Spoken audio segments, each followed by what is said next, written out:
Hey guys, welcome back to FP&HEY, where we share all the tips and tricks and resources to help level up your FP&A game. So let's dive right into today's topic. So today's topic is all about data tables.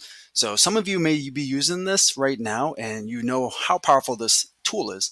And so it's a really easy technique. It's great for doing all sorts of types of analysis.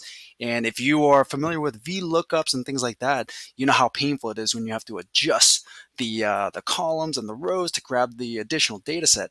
With tables, you don't have to do that. So let's jump right in. I'm going to show you how to do this really quickly. So we have some sample data right here, and you don't even have to do the whole go like this and grab. You don't have to do any of that. Just hit Control A. Excel is very smart these days, so it can grab everything. Hit Control T, just like that. Your table has headers, so go ahead and hit OK. And just like that, you've created a table. So stay tuned. We'll show you more tips and tricks on how to create tables and how to leverage that for all of your analysis and all your needs. Thanks.